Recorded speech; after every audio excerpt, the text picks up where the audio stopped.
Hey everyone, it's Kelly here. Today we're going to paint some holly and some pine like sprigs. I guess that's what you call it. I am, if you can't tell, into the holiday spirit. We did decorate in early November this year, and I was kind of like looking around the house trying to figure out what I was going to paint today. I had these little faux berries. I thought those were great. And then right next to it, I had my reindeer with the snow-covered faux pine needles. So I figured let's paint that today. And if you are not yet a patron, head over there to our Patreon where I'm going to be sharing a second one for you guys. But before we begin, I just wanted to share what happened. We've had fire alarm issues going off at like 3 o'clock in the morning. You guys know how that works. If one battery has been replaced, then probably all of them are going to follow. So twice now, 3 o'clock in the morning, these have gone off, and we do not have a ladder that's big enough to reach these 14-inch ceilings, so we have to play whack-a-mole. Really hoping it would just stop beeping and we could keep it up there, but Kitty, man, you are some strong stuff. So we did have to get a big ladder. Jesse brought it over, and he had to fix where we had marked up the ceiling. And he went through the house and replaced all of ours. They all have a 10-year battery, so we won't have to do this at 3 in the morning again for at least 10 years. And most people replace their batteries every year, so I will link these below if you want to do a 10-year battery on your fire alarms. All right, let's get into this holly berry. So you will need your paints. I'm using my Rosa Kit paints, my Fabriano paper, which I love, and it's 100% cotton, and also my black velvet brush. I love this brush, and I will link all of those down below for you. This one is a size 12. So I'm going to go with some dark sap green to start, and you can see I'm holding it kind of upright. I want to get a real sharp point, and I'm just starting to add some little sprigs. Now, was I planning this out? Absolutely not. We're just doing a free-for-all here, having some fun. And you can see those little lines. They're not perfect lines. They're just kind of little chicken scratches everywhere. Little taps of my brush using the top in whatever random form. So we have one little sprig going this way. I'm going to mix up. I like to do different greens, so I like to add some blues to it. This one's kind of like a blue teal. And browns. I mean, you can mix and match really any of the colors that you've got to get a color that you like, but I really love the blues and the browns with my greens. So we've got a nice one going on in here, and I'm thinking, okay, well, let's do a couple of these little sprigs. I could plan this out and have an idea where the berries are going to go, but that is part of this kind of free-for-all that I've been doing lately, where it's just very organic, and I'm really enjoying the process doing it this way. So it's not planned. So if you don't have your little sprigs in the same spot as I do, good for you. They don't need to be right there. They could be anywhere on your paper. So just about playing and having fun and doing something quick. Now I think these are make great Christmas cards, holiday cards, New Year's Eve cards, whatever card you want. You can put some little gold in there, or some silver would be really pretty with that. So we've got a couple of sprigs. I don't know if this is attached to a tree or not in my mind as I'm working along, but I know I want to add some red berries to this. Little brown stems. That's what I was doing. I'm doing this a voiceover if you can't tell. And I did this a couple hours ago. So with menopause brain, I've already forgotten what I did. So I'm going back in, just going to create some little marks and little sticks. This is where the berries are going to hang out. And again, kind of a little chicken scratch, really loose, using the tip of that brush, not putting a lot of pressure on it, because if I put too much pressure on it, that brush is going to give me a big fat line. So I want to do a light touch with that. And again, it isn't going to matter where these little marks are, because those berries are going to go everywhere. You can make it longer, just trying to fill up some of the white space in here, trying, my composition, trying to, as I'm going along, trying to plan it out a little bit better. So now for the red. Okay, so again, I have got 3 or 4 different reds. I've got oranges in here. I've got all kinds of colors, but I do like the more of the cad red or the bright reds for this. And then I go back in with, you could do browns or purples, or even add the green because it's a nice combo. Gives you a nice brownish shade. And if you stick with that same color grouping, it always works really nice. It makes it very cohesive.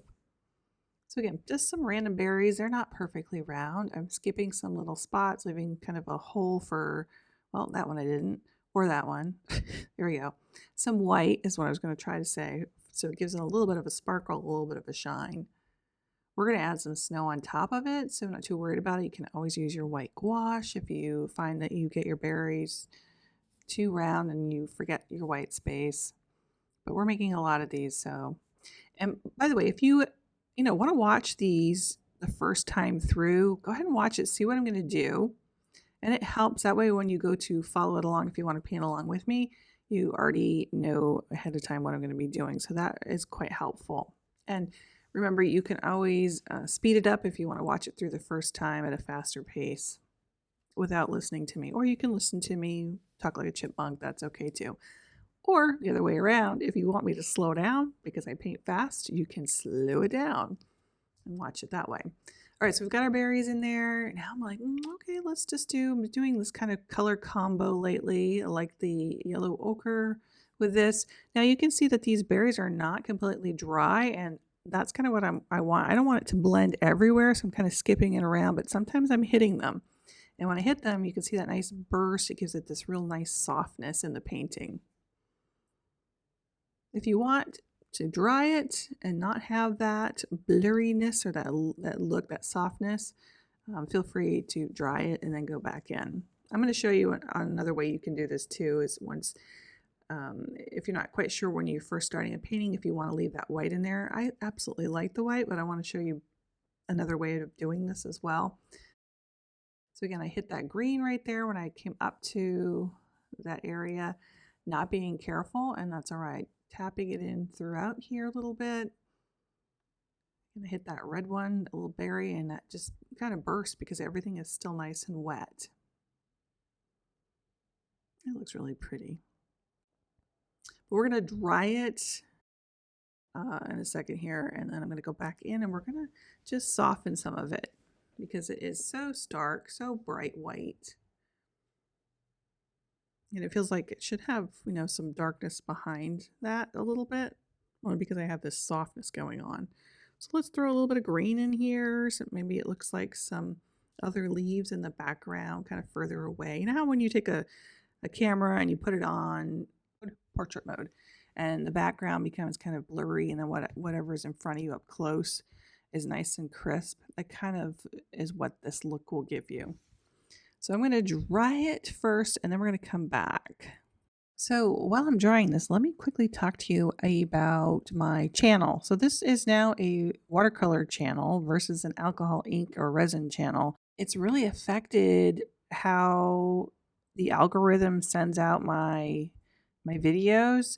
Maybe if you could just leave a comment in here and just let the algorithms on YouTube know that you're watching. Give it a like, maybe a share, because it's hard because it's still coming back to the alcohol, ink, and the resin stuff. It doesn't want to push out my watercolors. So I'm almost thinking about starting a whole new channel, but I'd hate to do that because I have almost 20,000 subscribers on here. So I'm kind of thinking about that, but I am not really sure about it. So if you've been on YouTube for a while and you have some tips for me, I would love to hear them.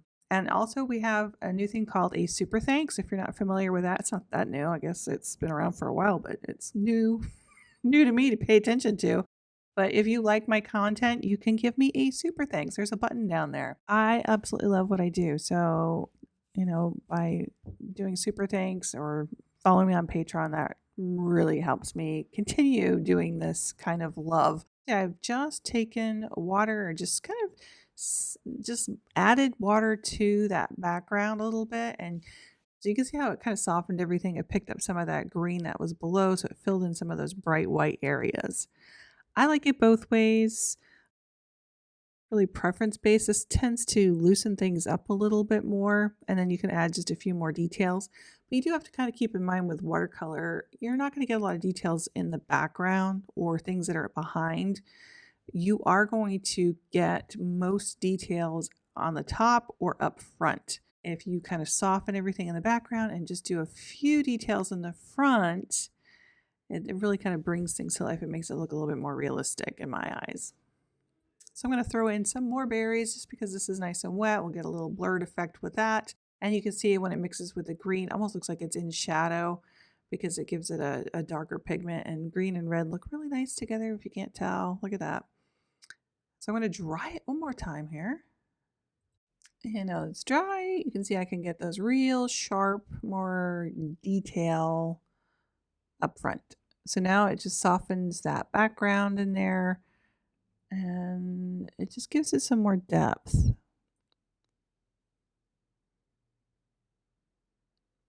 Again, very light touch. You don't want to push too hard, else you'll get those real wide lines. And I don't need to do a whole lot more to this. I could do some darker colors on the berries, but let's just go ahead and add some white to it. We're going to lay some snow right on top. This is the Doc Martens Bleed Proof White. You could use white gouache. You could even use white acrylic paint if you don't have any white watercolor. And remember, most of the whites that come in the kits are opaque, but they're not quite opaque enough. Even if you get them like wet, but really thick, they just tend to dry a little bit lighter. Whereas the Doc Martens Bleed Proof White is really bright, and the gouache is really bright because it's very, very opaque. You could pop in if you find that you didn't have enough white of the paper left on your berries. If you went a little crazy, too much red, you just put a couple drops on there as well. And then I'm thinking, that's pretty. So you got a little bit of heavy snow in some areas, but let's just go ahead and splatter. Again, you don't want it to be too wet, too much water, because then as it dries, you don't notice it as much. So you want it almost like house paint. When you buy your house paint, you stir it up. It's still somewhat thick, but a little watery.